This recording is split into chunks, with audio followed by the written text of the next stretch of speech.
아름다운 소식을 시온에 전하는 자여, 너는 높은 산에 올라 이 아름다운 소식을 예루살렘에 전하는 자여, 너는 힘써 소리를 높여 두려워 말고 소리를 높여 유다 성읍들에게 이르기를 너희 하나님을 보라 하라. 우리는 이 넓으나 넓은 우주,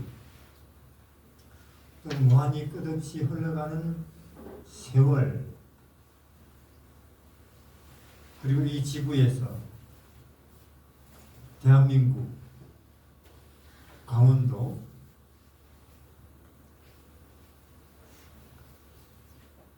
이런 세월 속에 무한 우주 공간 속에 나라고 하는 이 인간은 과연 의미가 뭐냐 그 말이에요. 누구냐?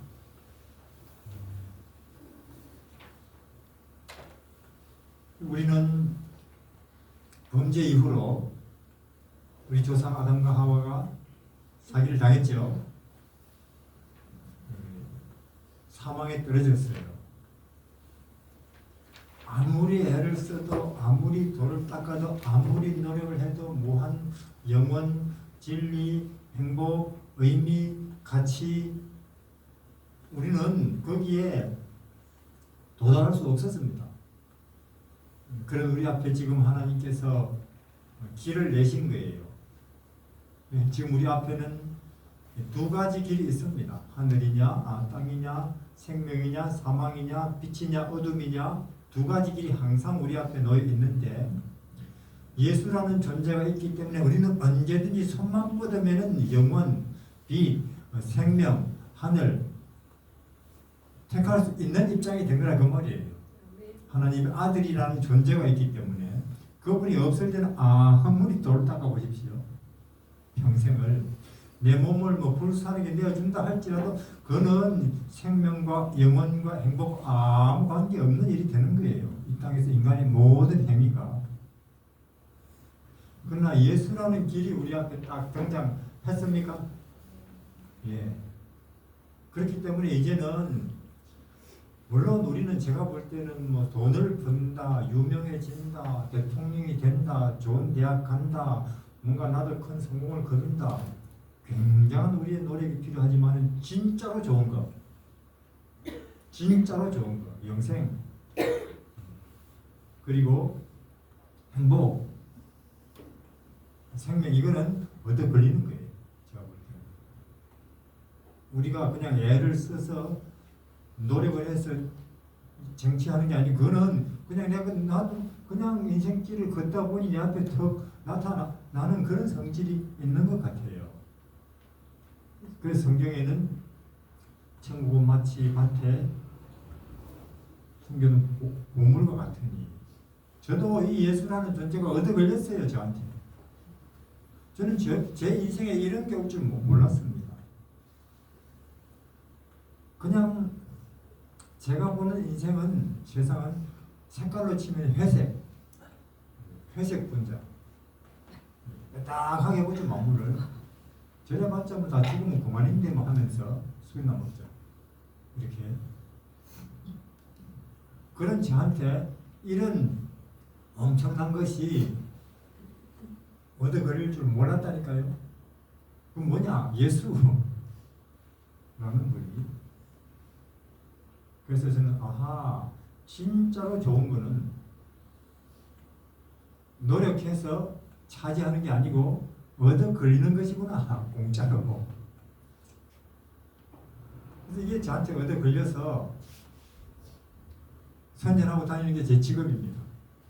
보세요, 당신들도 한번 이 하나님을, 예수님을 그렇게 하는 것이. 그래서 예수라는 존재가 일단 이 땅에 인간으로 내려온 뒤로는, 그렇게 태어나서 그렇게 살고 그렇게 죽은 뒤로는 영원, 천국, 그리고 행복, 가치, 의미, 이것은 언제나 우리가 손만 뻗으면 되는 선택입니다. 이건 선택. 반대쪽을 선택하고 싶으면 반대쪽 하고, 생명을 선택하고 싶으면 그쪽을 그냥 생각하고 바라보라, 그 말이죠. 제가 이런 시를 하나 읽었어요. 이게 보세요. 여기에 꽃과 여러 축복들이 있습니다. 제가 이거 누구한테 들었는데, 그러나 당신이 안 오시면 이것들이 무슨 소용이 있겠습니까? 또한 당신이 오시면 이들이 무슨 의미가 있겠습니까? 네. 저는 이 시를 쓴 사람이 누군지는 모르지만 제가 제가 태어나서 본 여러 문구들 중에 식구들 중에 제가 볼 때는 이게 아름다운 시예요. 이것은 그래서 우리가 뭔가 의미가 있고 아무것도 아니게 되는 것, 가치가 있고 아무 가치도 없게 되는 것, 좋고 안 좋게 되는 것, 또 대단하고 아무것도 아니게 되는 그 모든 기준이 예수 없으면 아무것도 아니게 되어버리고, 그게 뭐이든지 간에 제국이든지 정치든지 예술이든지 문학이든지 인간 삶의 모든 것이 그분 없으면 아무것도, 우주도 그래요. 우주 전체도 그냥 아무것도 아니게 되어버리고, 감옥살이든지 노예살이든지 가난이든지 청춘의 인생이 용광로 속에 들어가서 죽음으로 끝나든지, 십자가에 내가 지금 못이 박혀 평생 나쁜 일만 하다가 그런 처지든지, 그러나 예수 계시면 그건 모든 것이 되어버려요. 생명이 되어버리고 빛이 되어버리고 우주가 되어버리고, 이런 희한한 분이 우주에 존재해요. 누구라고요? 예수. 그러니까 우리는 땡 잡은 거죠. 그래서 모세는 죽기 직전에 작별인 사람들, 이스라엘이여 그대들은 행복자라고. 우리같이 이렇게 큰 구원 백성이 도대체 어디 있느냐? 나처럼 우리처럼 땡 잡은 자가 어디 있느냐? 그 말이에요. 우리가 누군데? 예수 아는 사람, 그 이름 부르는 사람, 그분의 베들레헴, 나사렛, 갈릴리 스토리를 갖고 있는 사람이죠. 그래서 그럼 오늘도 한번 그분 이야기 중에 한 부분을 우리가 함께 가서 보겠습니다. 여기 누가복음, 혹시 뭔가 이런저런 일들이 우리 마음을 번거롭게 하시거든, 어수선하게 하시거든, 무겁게 하시거든, 우울하게 하시거든, 당장 예수 이름, 예수님한테로 가버리기를 바랍니다. 병 걸리기까지 그리 머뭇거리지 말고, 추운데 어두운데 우울한데. 저는 지금 마음 갖고 이야기하는 거예요. 마음 가지고. 뭐 때문에 내 마음을 추운 데다가 어두운 데다가 우울한 데 자꾸 갖다 놓을 거냐 그 말이에요. 그냥 환경 결정이니까. 봄 되면 따뜻해지고 천지가. 그러니까 내 몸을 땡볕에 갖다 놓으면은 더울 수밖에 없죠. 땡볕에 갖다 놓고는 안 덥다고 생각하세요. 믿으세요. 소용없는 것입니다. 시원한 데 갖다 놔야지 몸을. 마찬가지로 마음도 똑같은 원리겠죠. 그래서 저는 제가 앞에서 드리는 말씀을 굳이 제목을 붙이자면, 이번 주 내내 들은 이야기 굳이 제목을 붙이자면 뻔한 이야기. 뻔한 이야기. 밥 먹으면 배부르고 안 먹으면 배고프고, 추운 데 있으면 춥고 더운 데 있으면 덥다. 뻔한 이야기. 생명에 가 있으니까 생명이고 사망에 가 있으니까 사망이죠. 왜 행복하냐? 내가 노력해서 행복한 게 행복이라는 환경에 가 있으니까 행복하고. 왜 우울하냐? 우울 속에 가 있으니까. 몸이 그렇듯이 마음이 똑같다니까요. 왜 감사하냐? 감사라는 환경 속 예수님이죠. 감사라는 절대 감사죠. 그 속에 있으니까 감사하고. 왜 안 감사하냐? 안 감사한 맨날 민주당이니 국민의 죽일 놈들이 그러고 있는 거예요. 그래서 제 말은 뭐 때문에 그런 춥고 그런 데 있을 거냐면 우리 방에 들어가 당장 그렇게 하듯이 당장 우리는 왜 평화롭냐? 평화라는 환경 속에 가 있어서 그래요. 내가 수준이 높아서 내가 재주가 좋아서 평화 아니고 왜 안 평화 환경에 가 있으니까 안 평화죠. 그 모든 우리의 생명 환경, 평화 환경, 자유 환경, 기쁨 환경, 희망 환경이 되기 위해서 신이 뭐가 되어버렸다고요? 인간이 되어서도 어디에 태어났다고요? 마음간에. 그리고 30년을 나사렛에서 몫으로 그리고 십자가에 그렇게 죽는 그 모든 건 뭐냐? 우리에게 은혜의 왕국을 그런 환경 건설하기 위해서 그 고생을 하셔놓고는 그 다음부터는 이제 오시라고 누구든지 오시라고 여기 들어오시라고 입장료도 안 받는다고. 그래도 안 들어가면 할 수 없는 겁니다. 그래서 오늘은 또 한 부분을 누가복음 여기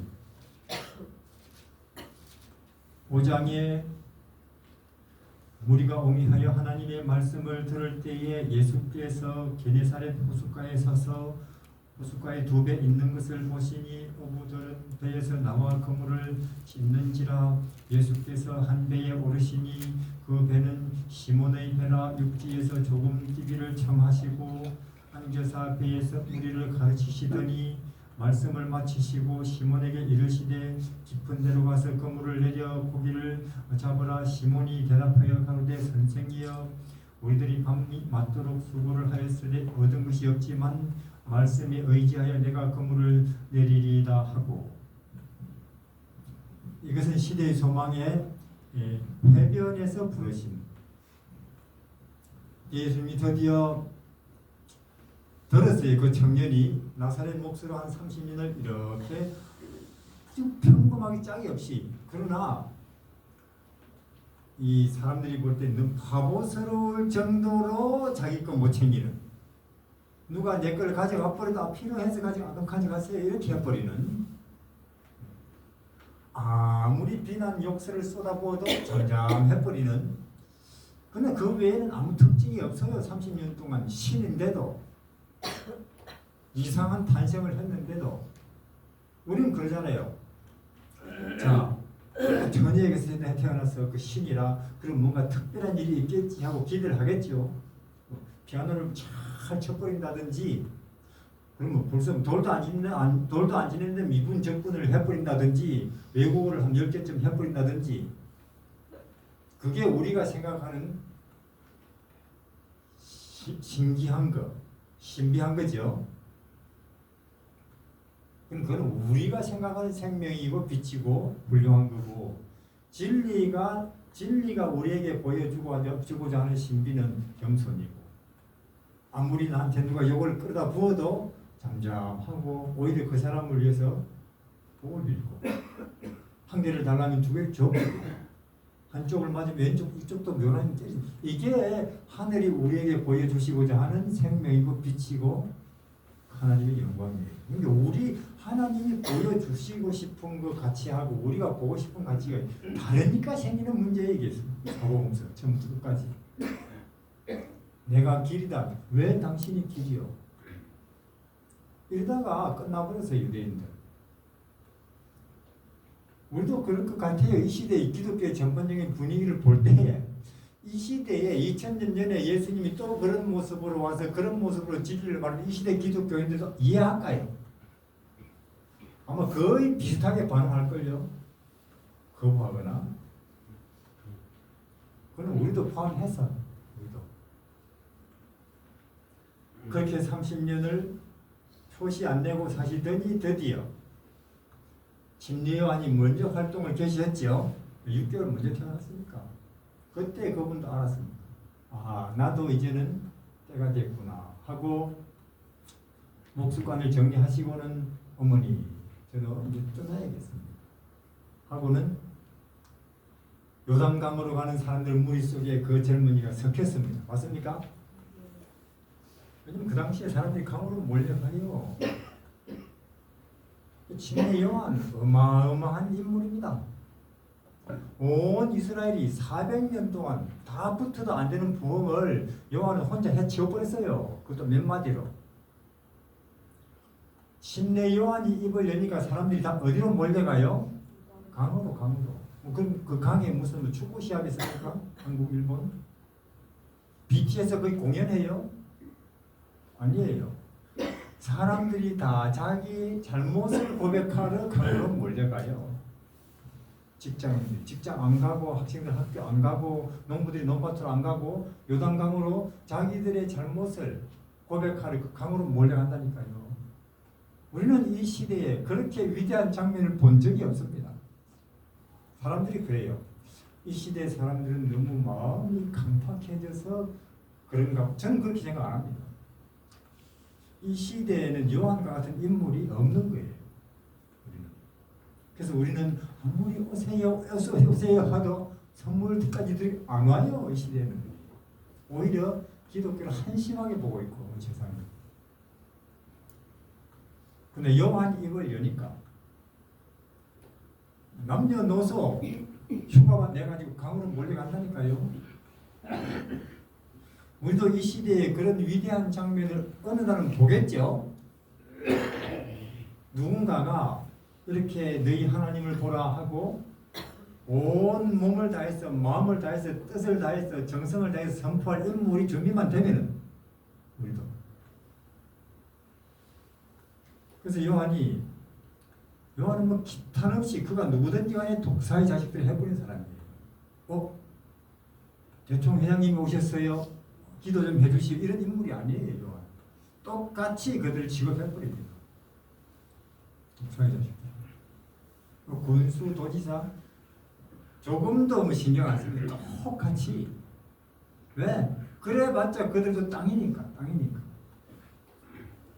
어떻게 하늘이 땅의 기준을 가지고 뭐 사람을 판단도 하고 차별도 하겠습니까? 어떻게 하늘이 땅끼리면은 대통령입니까? 뭐 미국에서 왔어요? 장관입니까? 대충 회장입니까? 땅끼리면은. 근데 하늘은 땅을 취급할 때 그렇게 하니 똑같이 독사의 자식들아, 사망의 족속들아 해서 줄을 서서 요한 앞으로 침례받겠다고 쭉 오는데 그렇게 거침없이 말하던 요한이 그 줄 가운데서 있는 한 청년을 본 거예요. 목수 침례받겠다고 줄 안에 서 있는 것입니다. 그 모습을 보자마자 요한도 이상하게 주춤거리고 머뭇거리고 어색해하고 뒤로 밀려요. 그 어마어마한 요한도. 왜냐하면 그 포스에 그 사람이 갖고 있는 분위기에 그 목수가 그렇죠? 네. 한 번도 이기심 내지는 욕심 내지는 인간의 어떤 부끄러움에 연결돼 본 일이 없는 한 인물 맞습니까? 그런 인물이 뿜어내는 분위기 내는 포스가 상상이 돼요? 트럼프 이런 인간은 아무것도 아니에요. 거기에 비교하면. 그리고 그 어마어마한 요한도 뒤로 밀린다니까요. 거기에. 그래서 사람들은 우리 학력에 우리 실력에 우리 돈에 밀리는 거 아닙니다. 참말로 우리가 강한 힘을 가지면 내 안에 진리 있느냐? 비록 목수지만은 가난하지만은 내 안에 예수 있느냐? 거기에 사람들은 밀릴 거예요. 신학을 앤드루스에서 했느냐? 그건 아무것도 아니라니까요. 그래서 그 어마어마한 요한까지도 밀립니다. 제가 침례를 오히려 당신에게 받아야 되겠는데 그래요. 그때 예수님이 이제 허락하시라. 우리가 이렇게 해야 이렇게 해서 하나님의 뜻을 이루는 것이 책에 기록되어 있으니까 해서 그분은 드디어 침례를 받았습니다. 침례를 받고 40일 금식하시고 활동을 전개하셨는데 언제냐면은 베데스다와 연못가 사건 그 이후로 38년 동안 누워있는 사람을 이렇게 세웠는데 하필 그날이 안식일이란 말이에요. 그것이 터집 잡혀가지고는 안식일의 주인이 안식 없는 사람에게 안식을 줬다는 그 이유로 그 당시 교회 행정위원회가 예루살렘 쪽에서 예수는 설교 금지 이 유대 지역에서 이단하고 딱 결론 내렸다니까요. 그러니까 교회 책임자들이 의논해서 결론 내린다고 그게 다 하나님 뜻이라고 생각할 수 없는 거예요. 원래 옛날에도 그런 적이 있으니까. 자, 그래서 예수님이 이제는 유다 지방에서 활동 금지 처분을 받고 갈릴리 쪽으로 물러나셨습니다. 오래간만에 예수님이 갈릴리 쪽으로 물러나셔서 나사렛 고향을 찾으셨어요. 시대의 소망이 이는 목수의 아들이 아니냐 그 장에 보면은. 근데 갈릴리 사람들은 신났어요. 왜냐면 저것들 맨날 멸시만 당하다가 촌놈들 유대 쪽 사람들한테 그렇죠. 특히 나사렛 사람들. 나사렛은 그 당시 나사렛 하면은 그 뭐 볼 거 있나 그런 동네예요.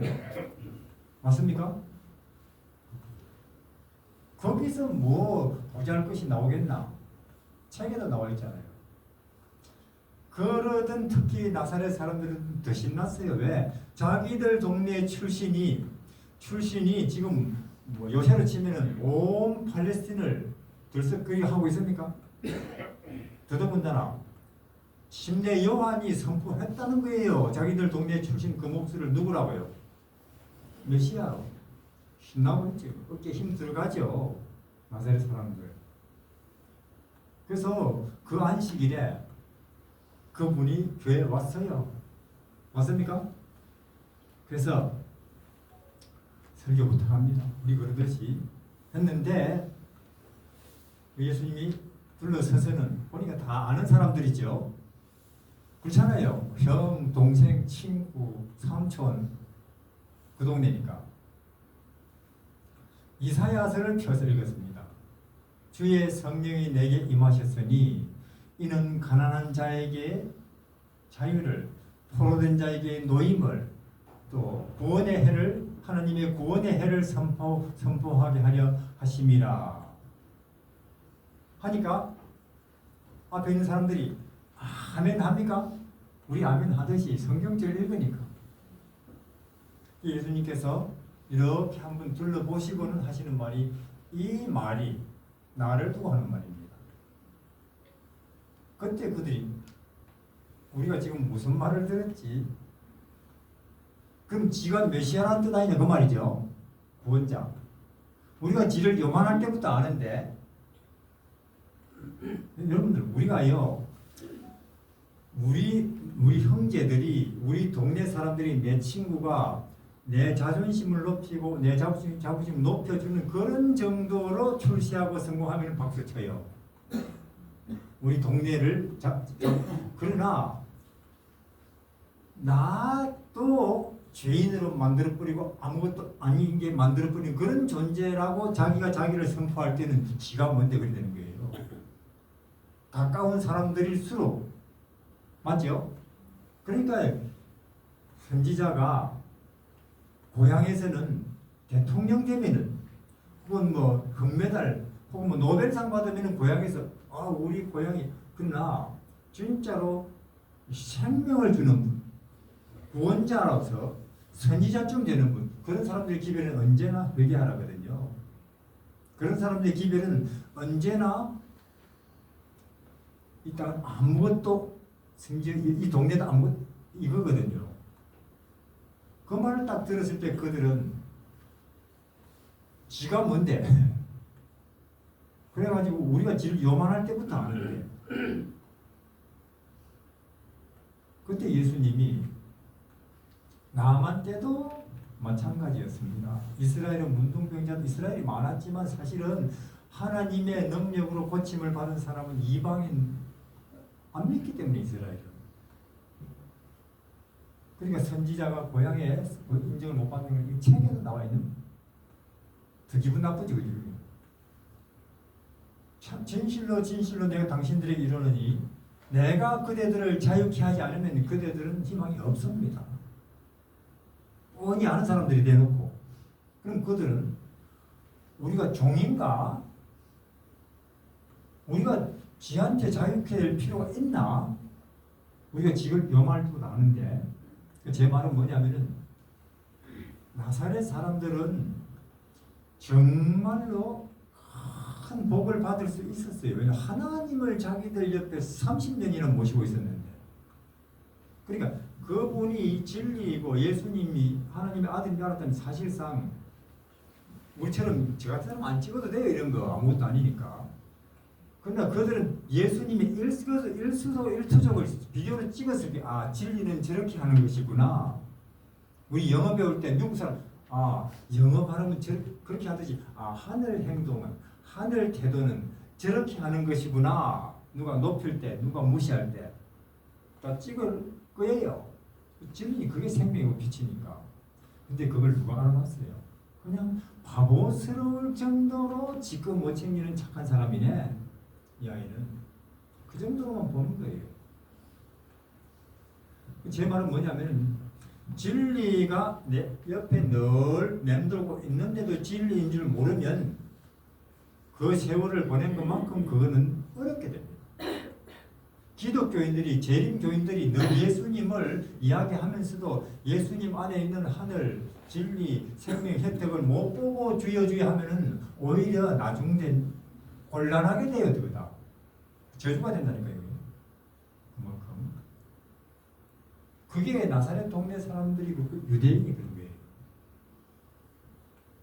그들은 기분 나빠가지고 멱살 잡고 끌어내려가지고는 벼랑으로 끌고 와서 죽이려고 했어요. 그때 예수님이 마치 소돔성에서 빠져나온 것처럼 그들의 눈이 갑자기 천사들이 가려버렸고 거기를 빠져나와서 밤새도록 걸어온 곳이 지금 여기입니다. 여기 가버나움. 밤새도록 그것의 갈릴리 바닷가를 걸으시는데 아침이 밝아오고 있죠. 지금처럼. 그래서 밤새 물고기를 잡던 고깃배들이 이제는 바닷가로 나오고 있는 그 시간이었어요. 그때 예수님은 그 바닷가를 걷고 계신데 또 사람들이 알아봐요. 침례 요한이 메시아라고 선포했던 또 갈릴리 그쪽은요, 가버나움 그쪽은 옛날에 왕의 신하의 아들을 살려준 곳이죠. 알아보고는 군중들이 몰려오는 거예요. 예수님이 이제 언덕에 앉아서 가르치셨죠. 근데 점점 밀려오니까 너무 좁아가지고 아니 바닷가로 가자 하고는 갈릴리 바닷가로 나왔는데 점점 더 많이 몰려오니까 점점 바닷가로 밀리는데 드디어 빠질 지경이 됐을 때 그때 마침 베드로가 빈 배를 베드로는 또 베드로대로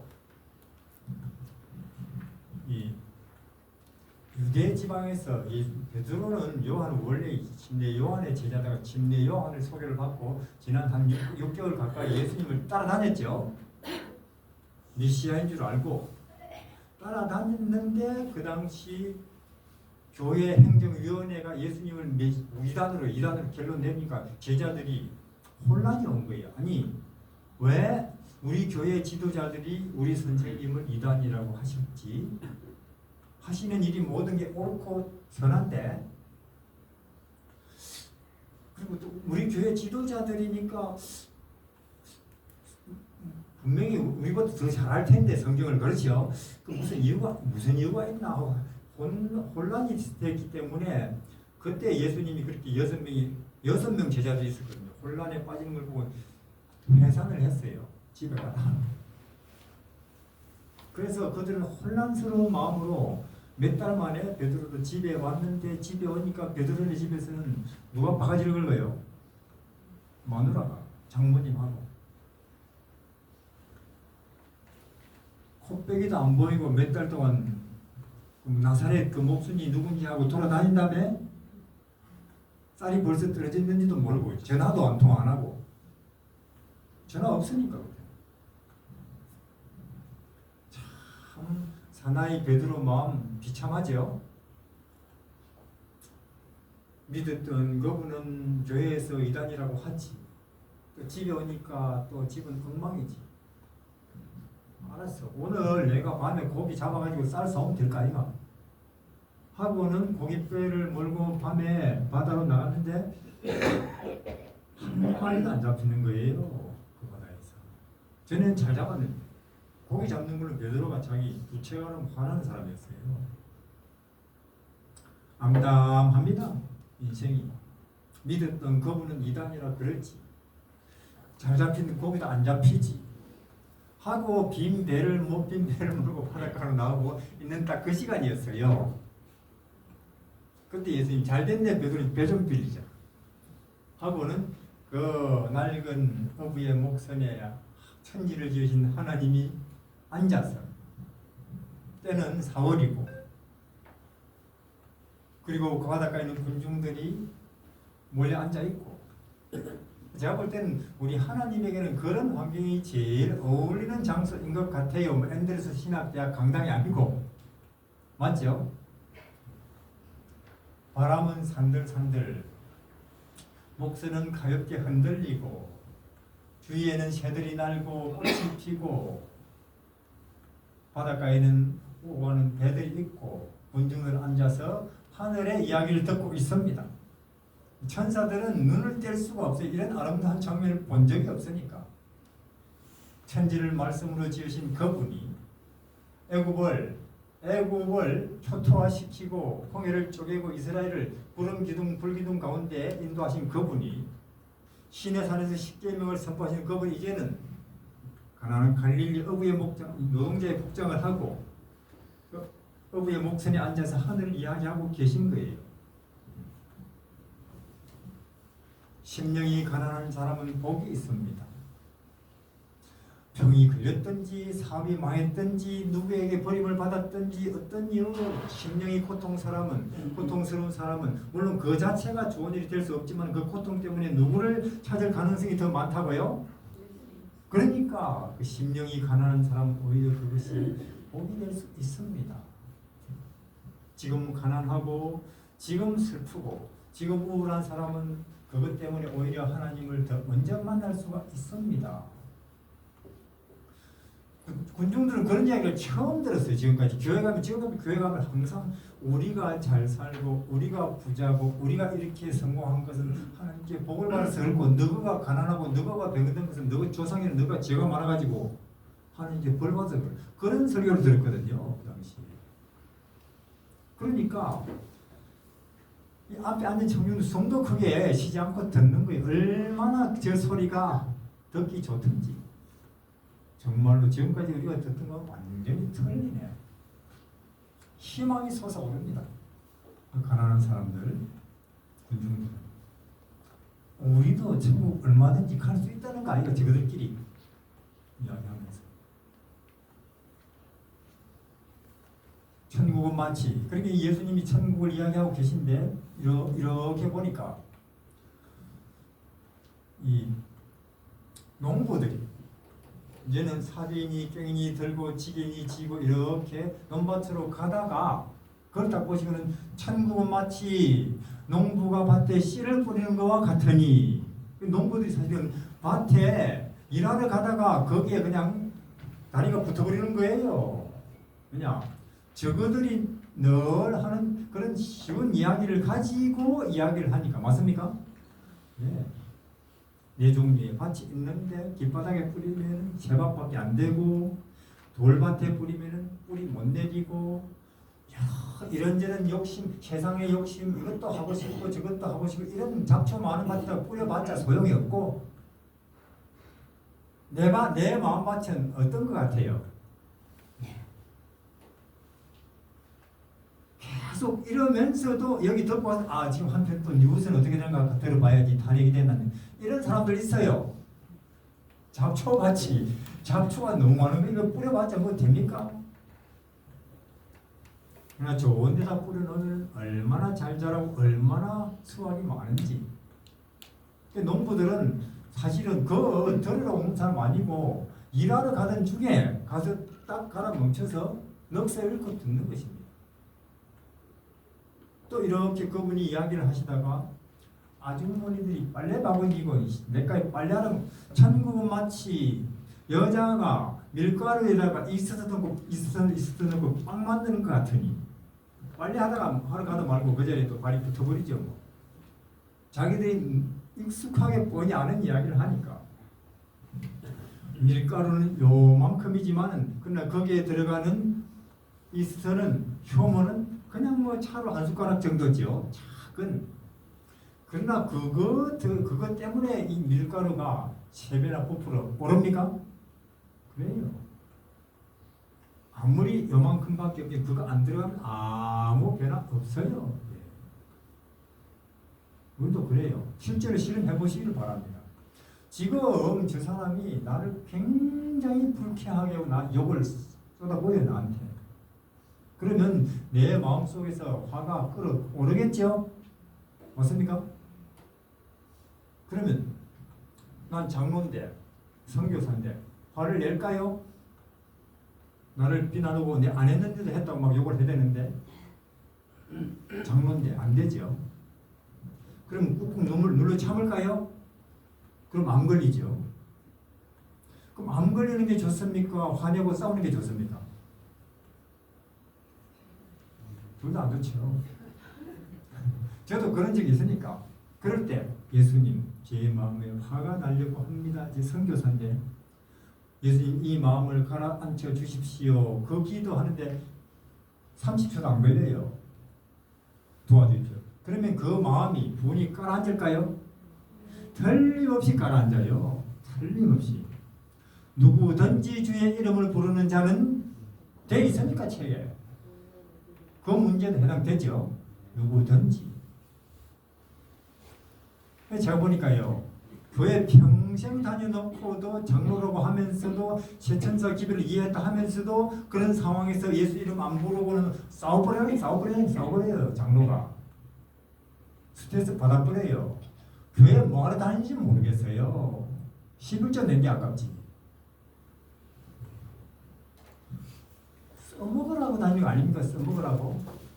소금은 잔뜩 사다 놓고 싱거울 때 안 써먹으면 그 뭐하러 사다 놓은 거예요, 그게. 물론 그 사람도 소금은 짜요. 말할 수 있겠죠. 그런데 싱거울 때 안 쓰는데 무슨 혜택이 되겠습니까? 예수 이름은 구원이라고 다 누가 몰라요. 그런데 그럴 때 안 쓰는데. 소금은 짜고 예수 이름은 구원. 소금 집어내지 예수 이름은 불러요. 실제로 불러보십시오. 마음이 가라앉다니까요. 하루에 20번이라도 부르시기를 바랍니다. 욕심이 날 때, 우울할 때, 스트레스 받을 때, 또 내가 약한 부분에서 놈이 나를 유혹할 때 언제든지. 그래서 우리 인생을 바꾸는 것은 대학 졸업장도 아니고 한 달 500만 원 월급도 아니고 겨우겨우 시험 쳐가지고 합격한 그것도 아니고 그 30초 기도입니다. 맞습니까? 그것이 내 인생을, 그것이 우리 교회를, 그것이 이 세상을 바꾼다니까 계좌를 잡지만은 근데 그걸 안 한다는 것은 말이 안 되죠. 해보시라니까요. 지금 제가 드리고 있는 말씀은 세체천사 기별입니다. 이건 이해나 교리나 신학이 아니고 실제로 해보고 경험하는 거. 그걸 세체천사 기별이라고 그래요. 그걸 지성소라고도 하고 조사 심판이라고도 하고 안 하면은 아무 쓸모없는 거. 천국은 마치 이스트 넣고 빵 만드는 것 같으니 밀가루는 요만큼이고 이스트는 요만큼만 있어도 그것이 밀가루를 바꿔버리죠. 내 인생도 그래요. 30초 기도. 한번 슬쩍 예수님 생각해보는 것이 인생을 바꿉니다. 그리고 그 어부들, 천국은 마치 그물을 치고 고기 잡는 것 같으니 그물을 치면은 그물 속에 이것저것들이 끌려 들어오겠지요. 고기도 있고 명태도 있고 혹은 조기도 있고 깡통도 있고 누가 던져버린 신발도 있고 그렇죠. 그러면 그물 안에 들어왔다고 다 가져갑니까? 아니지요. 깡통이니 불가사리는 던져버리고 쓸만한 것만 가져가듯이 하나님께서 이 세상에 교회라는 건물을 이렇게 치죠. 맞습니까? 근데 교회 안에 들어왔다고 해서 다 쓸만한 건 아니다 그 말입니다. 근데 제가 이렇게 보니까 아까 네 종류 밭이 있었죠. 25%예요. 교회 가봐도 거기도 사람들이 별로 안 친절하고 인사도 잘 안 하던데 그래 가기 싫어요. 그런 소리 하지 마시길 바랍니다. 교인 중에서도 아마 한 25% 정도만 기대하시면 될 겁니다. 나머지 75는 안 믿는 사람 같을 수도 있어요. 안 믿는 사람보다 못할 수도 있단 말이에요. 건물을 치고. 그러니까 예수님, 저는요, 저 같은 사람 어떻게 설교하는지 알아요? 강목 딱 준비해가지고 그러면 앞에 사람들이 어떤 사람인지 상관없는 말해보고 맙니다. 그냥. 그래서 저도 언젠가는 준비를 따로 할 필요도 없이 뭘 이야기할 거냐 정해져 있죠. 이미 예수님 어떻게 이야기할 거냐 그는 가서 봐가면서 누구 앉아있는지 그렇게 언젠가는 우리도 그렇게 진리를 말할 수 있는 날이 오겠죠. 아직은 준비해가지고 앞에 있는 사람들이 뭐 제대로 듣나 안 듣나 은혜를 상관할 필요 없이 하고 있지만은 그분의 가르침은 늘 그래요. 베드로는 안 듣는 척하면서 지금 그렇죠. 검을 깁는 척하면서 다 듣고 있어요. 저분이 말씀하시는 모든 것이 다 진리인데 왜 우리 교회 지도자들은 저분을 이단이라고 할까 마음이 복잡해요. 그 베드로의 마음을 예수님은 누구보다 잘 들여다보고 있습니까? 그래서 예수님이 이제 오늘 여기까지 하겠습니다 하고 설교를 마치시고는 베드로 보고 고기 잡으러 가자. 그때 베드로 사람들에게 진리를 가르치고 병자 고치는 건 예수님이 누구보다 뛰어나신 우리 선생님 최고입니다만은 이 바다에서 고기 잡는 일은 제가 전문가입니다. 맞죠? 벌건 대단히 안 잡힙니다. 하고 말하고 싶죠? 그러나 제가 지난 몇 달을 선생님으로 모셨으니까 확인을 해보겠습니다. 아까 그 말이에요. 그물을 내려보겠습니다. 그럼 제가 묻겠습니다. 그럼 베드로 믿고 그물을 내렸을까요? 전혀 안 믿고 그물을 내렸을까요? 안 믿고 해도 하라는 대로 하는 것도 믿음이라고 쳐주신다니까요. 이게. 어떤 사람들은 그래요. 뭐 억지로 뭐 전도지 공급하고 억지로 방문하고 그런 거 안 하는 게 낫지 뭐. 아닙니다. 분명히 여기 베드로는 억지로 한 거예요. 억지로 기도한다. 억지로 성경 읽는다. 억지로 전도해본다. 안 하는 것보다 낫습니다. 그것도 믿음이라고 쳐주시니까. 그러면 그래서 베드로가 그물을 내렸는데 베드로는 뭐 바위가 걸렸나 그렇게 생각했어요. 꼼짝 안 하니까.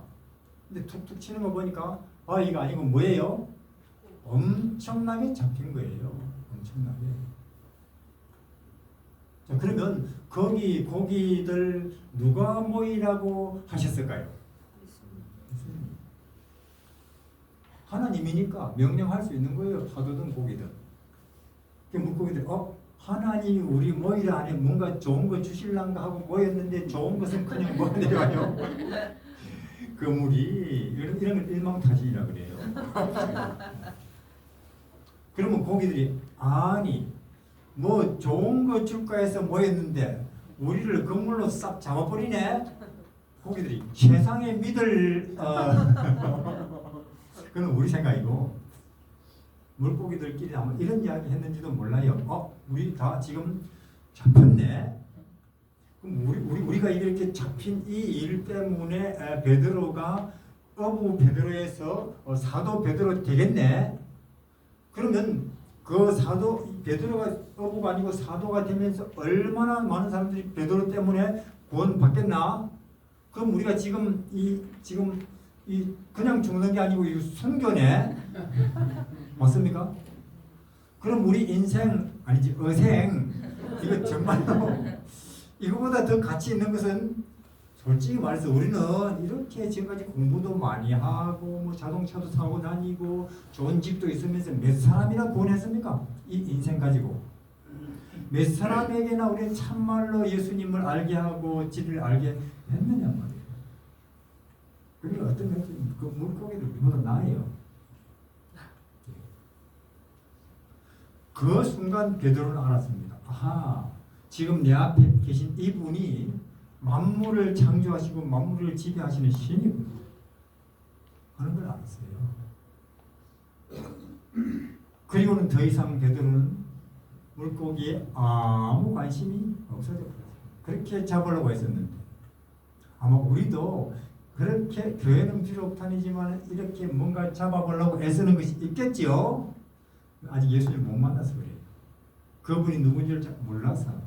어느 날 우리도 그 베드로처럼 그분이 어떤 분이 누군지를 똑똑히 알게 된다면 그렇게 이 땅에서 내가 집착하고 잡으려고 했던 것들이 아무 의미가 없어져 버리는 거예요. 배설물. 이걸 자유케 된다고 합니다. 그래서 제가 보니까 사람들마다 집착이라는 게 있어가지고 그것 때문에 평생을 고생을 해요. 그게 나를 살리는 것도 아닌데. 그때 베드로는 짝 엎드립니다. 예수님 바라며 저는 제자될 자격이 없습니다. 죄인입니다. 저를 떠나십시오. 이런 당시를 제가 의심을 했습니다. 그러면서도 손으로는 뭘 꽉 붙잡는 거예요? 예수님 발을. 그러나 저는 선생님을 떠날 수 없습니다. 그 말이죠. 아니, 떠나라고 하면서 발을 꼭 붙잡으면 또 어떻게 하라는 거예요? 그때 예수님이 드디어 베드로 보고 이제는 네가 사람을 잡는 어부가 될 것이다. 이날로부터 베드로는 고기잡이와 배를 영원히 떠나버립니다. 영원히. 그리고는 나사렛 그분을 영영 따라가 버려요. 우리도 언젠가는 지금은 교회 갔다가 또 내 일상에 왔다가 또 교회 갔다가 아멘하고는 또 내 생활로 돌아왔다가 왕복 다니기. 그러나 우리도 언젠가는 이 목수가 누군지 이분 안에 무엇이 펼쳐져 있는지 똑똑히 눈을 뜨게 된다면 우리도 이제는 왔다 갔다 하는 영영 내 나를 붙들고 있는 그걸 떠나버릴 날이 오겠지요. 우리도. 근데 문제는 뭐냐, 베드로. 마누라하고 장모님한테 뭐라고 말하지? 따라가야 되겠는데. 그래서 근데 그 날이 금요일이었던가 봐요. 그 다음날 안식일 예수님이 가버나움 교회에 이제 주말 보호하게 됐어요. 동서남북에서 사람들이 몰려왔어요. 예를 들어서 여기 다금강 여기에 천사 중에서 천사 말단 와서 이번 안식일에 부흥회 한다. 한국에서 다 몰려올걸요. 미국에서 비행기 타고 올 거예요. 천사가 설교한다니까. 근데 예수님은 천사 아니고 하나님이잖아요. 가버나움 교회에 미어 터지는 거예요. 못 들어가가지고 창문에 매달리죠. 숨도 크게 쉬지 않습니다. 오른쪽을 맞으면 왼쪽을 돌려드십시오. 민들레나 참새를 보십시오. 천국을 이야기하니까 그 민들레가 가까이서 봐서 또 봐도 좋고 멀리서 봐도 좋고 얼마나 좋습니까? 그렇죠? 길 옆에 민들레 피어 있는 것 보고 누가 스트레스 받아요? 사람이 민들레 정도만 서로가 된다 해도 얼마나 가정이 서로 교회가 행복하게 우리 민들레보다 못 되는 거예요. 그러니까 뭐 칼라 쓰고 난리죠. 그렇게 공부 많이 해놓고.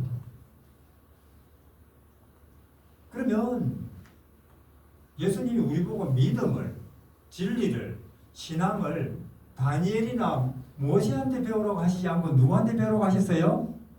참새와 민들레한테 가서 배우라고 그래요. 믿는 게 뭔지를.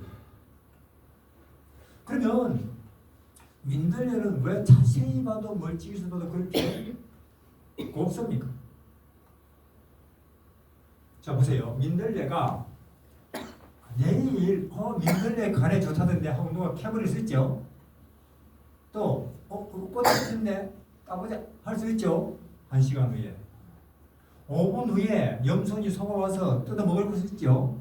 그럼 민들레가 5분 후에 1시간 후에 내일 일어날 가능성이 있는 그런 두려운 일을 생각한다면 그렇게 예쁘게 피어 있겠어요? 시퍼렇게 질려 있지. 그 민들레는요, 누가 내일 나를 호미로 캐버리든지 5분 후에 염소가 나를 뜯어 먹든지, 그러나 그건 모르겠고 지금 예수님의 은혜가 나한테는 족하다. 지금 이렇게 따뜻한 봄 날씨. 그래? 사람은요 10년 후 아니면 자기 죽고 난 뒤에 장사를 어떻게 해야 그것까지 걱정해요. 돈 막 들어가면서 그거 다 못 믿는 병이 걸려버렸어요. 여러분들 욕심, 이기심, 자존심 이런 것들은 죄의 근본이 여기서 원장님 계속 근본을 말하잖아요. 근본이 뭐냐? 무엇이 근본에서 잘못된 거냐? 근데 현상을 고치려고 욕심 안 부려야지, 뭐 겸손해야지. 그러나 그 모든 것들은 안 믿는 데서 생기는 현상들입니다. 못 믿는 데서. 전능자를 못 믿는 데서. 그래서 그런 이야기를 그 가버나움 교회 그 안식일에 그 사람들 들으면서 숨도 크게 안 쉽니다. 하늘에 간 것 같아요. 하늘이 내려온 것 같아요. 그 자리에. 내려왔죠. 예수님이니까. 그러고 있는데 그냥 막 집이 무너지는 뭐 천둥 소리가 나는데 와장창 하면서 뭐 벽이 구멍이 뚫리면서 미친 사람이 하나 뛰어 들어가요. 그렇습니까? 미친 사람이. 나사렛 예수, 나는 당신이 누군지를 압니다. 왜 우리 심판날이 아직 안 남았는데, 그들의 심판날은 삼림 때죠. 왜 벌써 와서 우리 이렇게 힘들게 합니까? 소리 지르는 거예요. 미친 아이가 하나 들어와서. 그럼 제가 묻겠습니다. 마귀는 자기가 지금 예수님 앞에 가면 쫓겨날 줄 알면서도 왜 왔을까요? 그 자리에. 그냥 지금 마귀들 세계는 비상이 걸렸어요. 왜? 지금 가버나움 교회에 와 있는 사람들이 뭘 배우고 있어요? 진리를, 천국을, 생명을 지금 목사님들이 이해하고 있으니까 오른쪽을 맞으면 왼쪽을 돌려. 이런 걸 엄청난 하늘의 도리와 진리의 원칙을 이해하고 있으니까. 마귀가 진짜로 두려워하는 것은 성공하는 거, 교회가 뭐 건물이 커지는 거, 교인이 뭐 100명에서 1000명 그런 거 아닙니다. 한 명이라도 하늘의 원리와 진리를 이해하는 그걸 두려워해요. 마귀는. 근데 지금 나사렛 교인들이 그걸 이해하고 있으니까 이것은 막아야 된다. 그래서 우리 내 백성 중에 하나를 희생시키고라도 이것은 막아야 된다 하고 뛰어들어온 거예요. 우리하고 틀리죠. 뭐가 중요하고 뭐가 아무도 아닌지. 예수님께서 앞에서 그냥 그러고 난리죠. 사람들은 이게 어떻게 되나 다 초집중입니다. 마귀가 물러가라. 신이 말하는데 지가 안 물러갈 수 있어요? 그렇게 난리치고 발광하는 그 사람이 깨끗하게 완전한 사람이 되어버렸어요.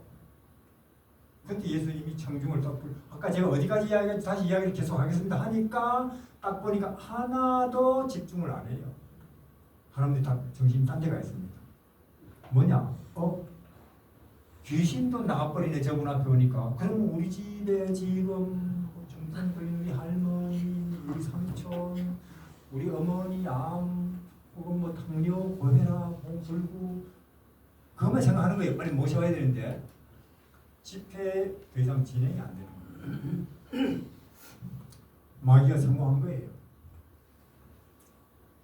우리가 그렇습니다. 우리 인간이. 그러니까 예수님 그럼 오늘 여기까지 하고 베드로 자네 집에 한번 가보자 하고 갔는데 베드로 집에 갔는데 또 베드로 집에는 그날 베드로 어머님은 교회에 못 왔는가 봐요. 왜 못 왔을까요? 갑자기 고열에 그러니까 베드로 어머니가 고열에 시달려 집에 있는데 보니까 나사렛 목수하고 사이 오거든요. 베드로 어머니 당황했어요. 왜 그럴까요? 욕 많이 했거든요.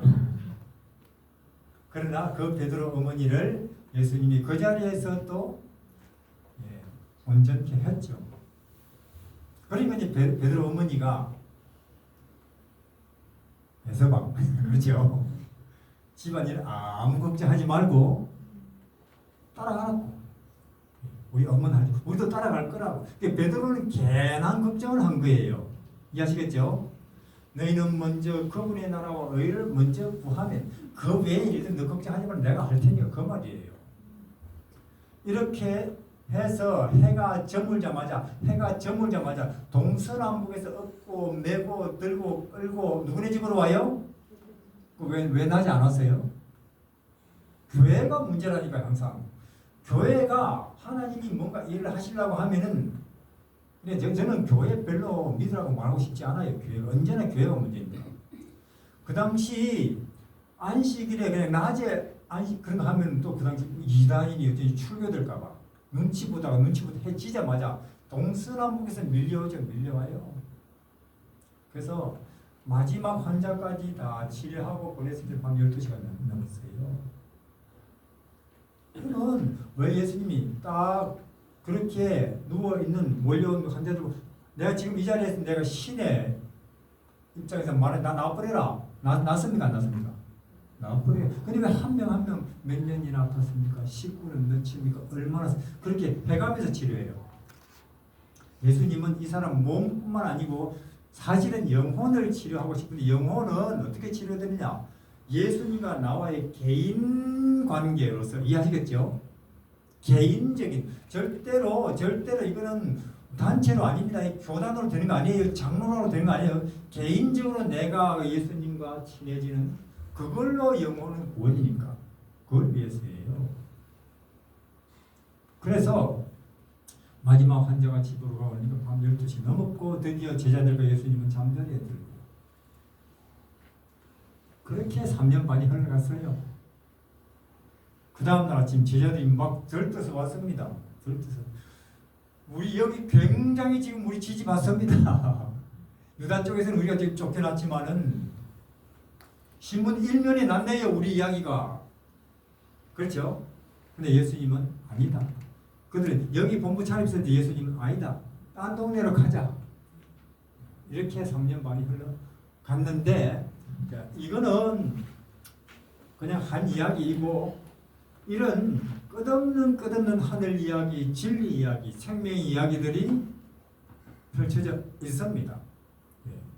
이런 이야기가 우리 죄인의 마음속에 자리를 잡는다는 것은 복입니다. 이거는 미국 대통령 당선되는 것보다 더 엄청난 복이에요. 그리고 이런 예수님이 이제는 우리에게 언제나 우리가 택할 수 있는 생명으로, 진리로, 빛으로 가는 길이 있으니까 손만 뻗으면 되지요. 구원은 손을 뻗어서 예수님의 구원을 늘 선택하시기를 바랍니다. 기도하겠습니다. 우리 하나님, 범죄 이후로 우리는 하늘에 대해서, 영혼에 대해서 절대로 알 수가 없었습니다. 꿈도 꿀 수가 없었습니다. 우리가 아무리 이 땅에서 애써봤자 혹은 성공해봤자 땅일 수밖에 없고 죽음으로 끝나는 게 우리 운명이었습니다. 이러한 우리를 하나님께서 불쌍하게 보시고 아들을 이 땅에 보내셨습니다. 그 아들 안에 얼마든지 우리가 알아볼 수 있는 진리가 있고 하늘이 있고 생명이 있는 것입니다. 베들레헴에서 십자가까지의 33년 반 동안의 그 모든 것이 우리 앞에 차려져 있는 하늘이며 생명이며 빛인 것입니다. 그러므로 우리가 참으로 현명한 판단을 하여서 어둠이 아니고 땅이 아니고 피곤이 아니고 죽음이 아니고 예수님 안에 있는 진리를 끊임없이 선택하고 또 그쪽을 향하는 그런 우리들이 되고 또 그런 대로 사람들을 초청하게 하여 주십시오. 동서남북의 주의 재림이 가깝다는 징조들이 보입니다. 이런 혼란스러운 재림 직전에 우리 이런 일들을 통해서 주 예수님 안에 있는 은혜의 천국과 재림과 함께 오는 영광스러운 천국을 선포하는 주의 백성들이 준비되게 하여 주십시오.